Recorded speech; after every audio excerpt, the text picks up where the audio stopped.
എന്ത് ചെയ്യണം വിശുദ്ധി പാലിക്കാൻ? വിശുദ്ധി പാലിക്കാൻ ചെയ്യേണ്ടത് കർത്താവിനെ ശരിക്കും സ്നേഹിക്കുന്നുണ്ടോ എന്ന് നോക്കുക. കർത്താവിനെ ശരിക്കും സ്നേഹിക്കുന്നുണ്ടെങ്കിൽ ശരിക്കും സ്നേഹിക്കുക. എങ്ങനെയാണ് ഈശോയെ സ്നേഹിക്കാൻ പറ്റുന്നത്? ഈശോയെ സ്നേഹിക്കാൻ നമ്മൾ സാധാരണ, നിങ്ങൾ ചെറുപ്പക്കാരെ നിങ്ങൾക്ക് അറിഞ്ഞൂടെ ഒരാളെ സ്നേഹിക്കുന്നത് എങ്ങനെയാണ്? നിങ്ങൾ സ്നേഹിക്കുന്നവരോട് മിണ്ടും, നിങ്ങൾ സ്നേഹിക്കുന്നവരുടെ അടുത്ത് പോയിരിക്കും, നിങ്ങൾ സ്നേഹിക്കുന്നവരെ എന്തെങ്കിലുമൊക്കെ ചെയ്ത് സന്തോഷിപ്പിക്കാൻ ആഗ്രഹിക്കും, നിങ്ങൾ സ്നേഹിക്കുന്നവരെ കുറിച്ച് എപ്പോഴും പറഞ്ഞുകൊണ്ട് നടക്കും, സ്നേഹിച്ചുകൊണ്ട് നടക്കുക.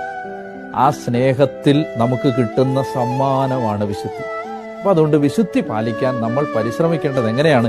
യേശുവിനോടുള്ള ആഴമായ ബന്ധത്തിൽ വളരാൻ. അതിനെന്താ ചെയ്യണ്ടേ?